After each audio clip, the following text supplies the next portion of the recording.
Section 2. How to fund business operations. At the start of this course, I said that business finance is about how a business funds its operations, manages its cash flow, makes investment decisions, and how a business generates and realizes shareholder value. In Section 2, we will look at how a business funds its operations.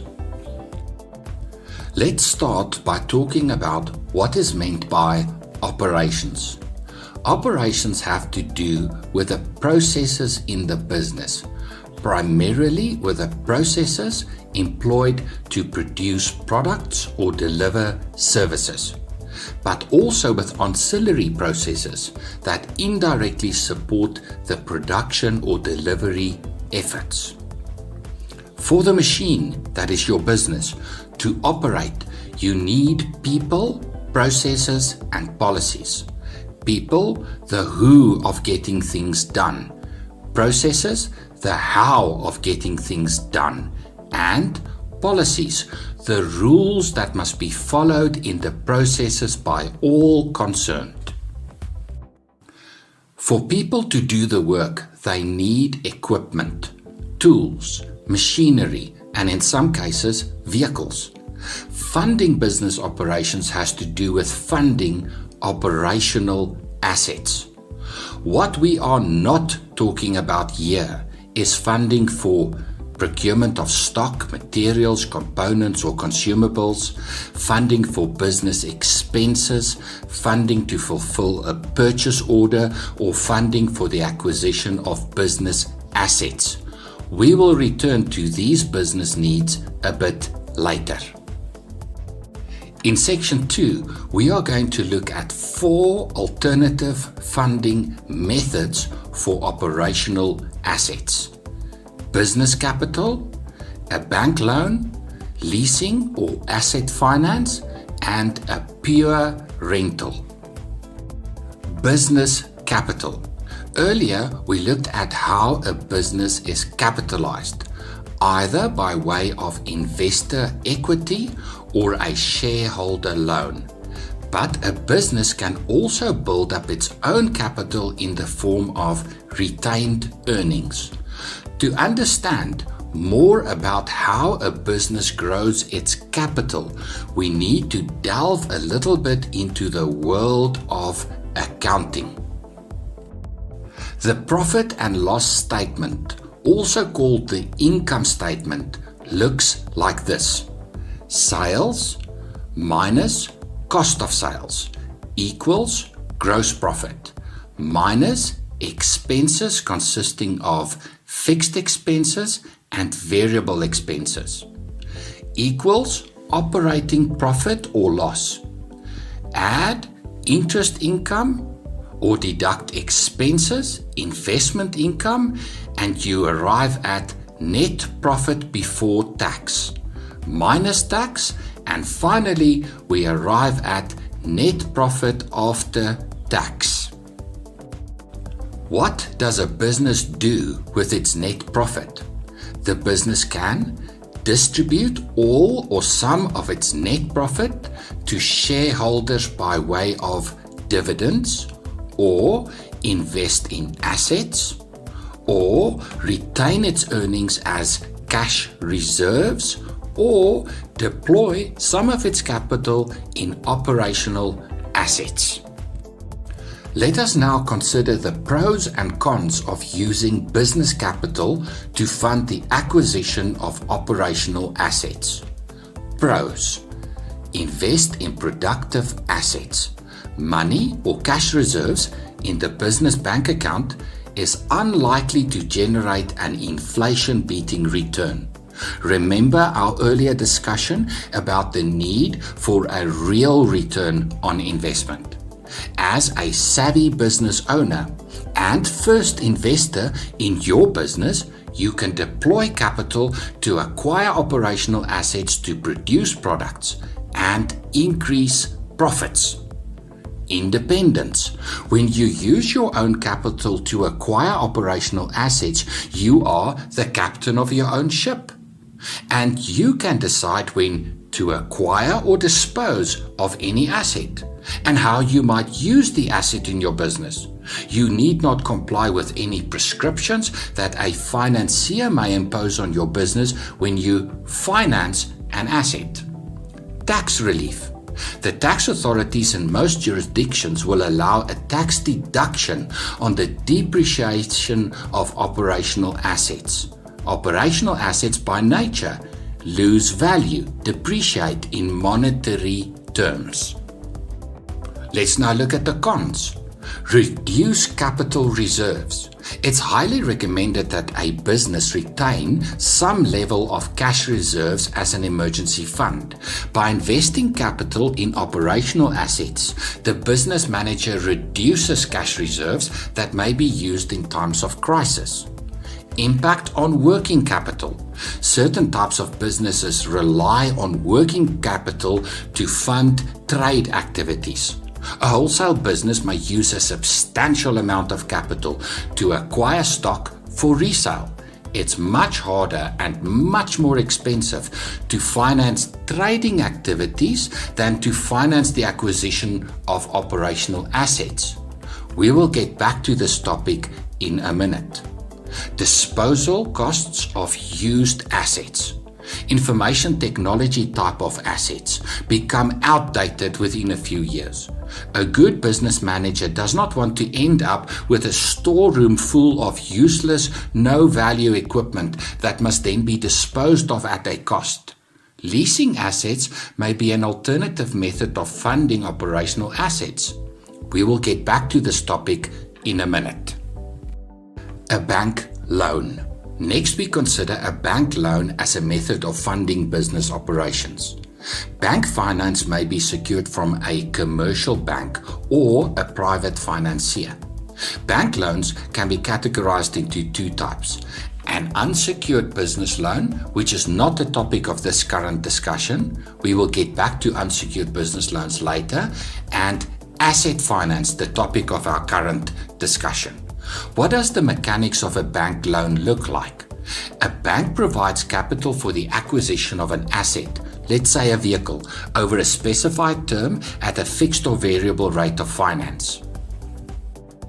The business agrees to make regular repayments consisting of capital and finance charges to the financier. In addition, the financier may insist on a deposit payable by the lender at inception of the term. The financier may also make provision for residual payment, sometimes called a balloon payment, at the end of the term. Let us now consider the pros and cons of using a bank loan to fund the acquisition of operational assets. Pros. Retain cash reserves. By using bank finance to fund the acquisition of operational assets, the business can retain cash reserves for emergencies or to fund trading activities. Ownership of the asset. A bank loan allows the business to own operational assets that may be used in whatever way the entrepreneur decides. Although operational assets by nature depreciate rather rapidly, the utility of certain types of assets may extend over many years. Tax relief. The tax authorities in most jurisdictions will allow a tax deduction on the depreciation of operational assets. Operational assets by nature depreciate in monetary value. In addition, the tax authorities in most jurisdictions will also allow for a tax deduction in respect of the financing charges related to the bank loan. Cons. Finance charges. A bank loan comes with a cost in the form of interest payable on the debt. In effect, the acquisition of the operational asset by way of bank finance increases the total cost of acquisition. Financiers' lien. Financiers typically retain a legal right over the asset throughout the term of the finance agreement. The asset becomes collateral for the loan. Only at the conclusion of the term does the business have unimpeded ownership of the asset.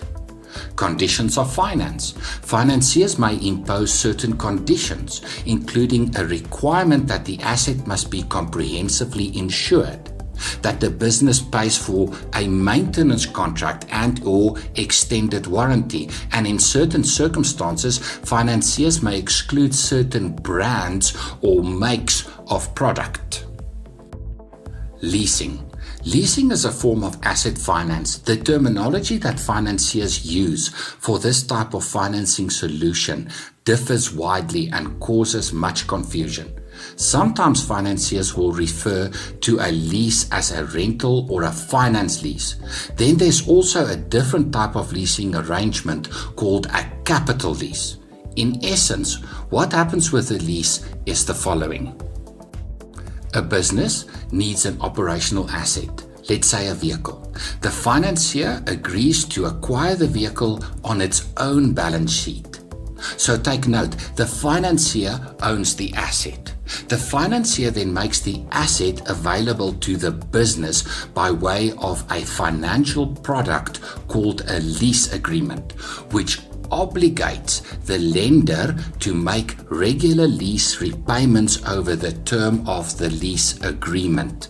The finance arrangement includes a fixed or variable rate of finance over the term of the lease. In the case of a finance lease, the asset never becomes the property of the lender, whereas in the case of a capital lease, ownership transfers to the lender at the conclusion of the term. Let us now consider the pros and cons of using leasing to fund operational assets. Pros. Retain cash reserves. By using a finance lease for operational assets, the business retains cash reserves for emergencies or to fund trading activities. Off-balance sheet finance. A lease is not debt in the same way as a business loan.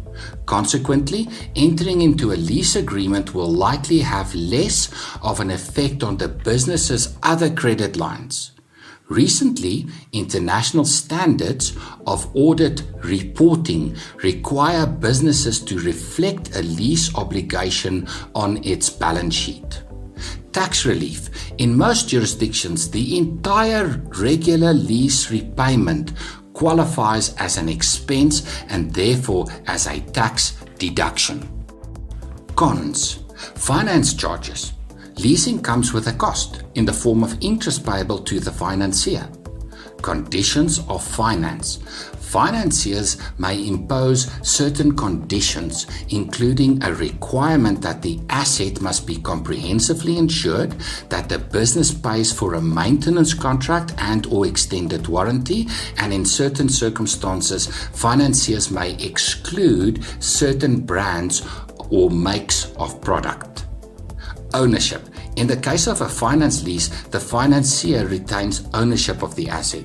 At the close of the lease agreement, the business must either forego use of the asset, refinance the asset, or enter a new lease agreement. A pure rental.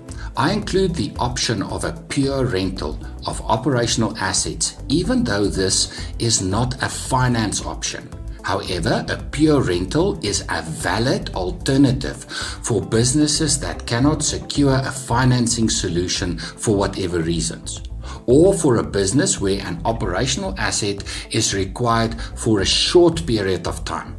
For instance, a contractor may need use of a particular machine for a specific project over a short period of time. All kinds of assets may be rented, including vehicles, machinery, tools, or computer equipment. Let's now look at the pros and cons of renting operational assets. Pros.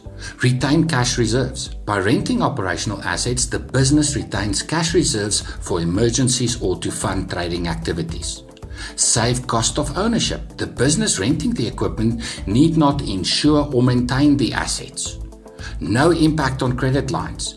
Asset rental is not debt and therefore does not impact the business's credit lines.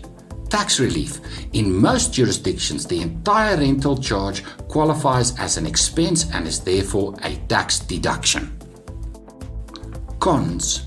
Rental charges. The business incurs costs in the form of rental charges. Used equipment. The business may not be able to rent assets of its preferred brand or specifications. Availability. Assets may not be available for use when required.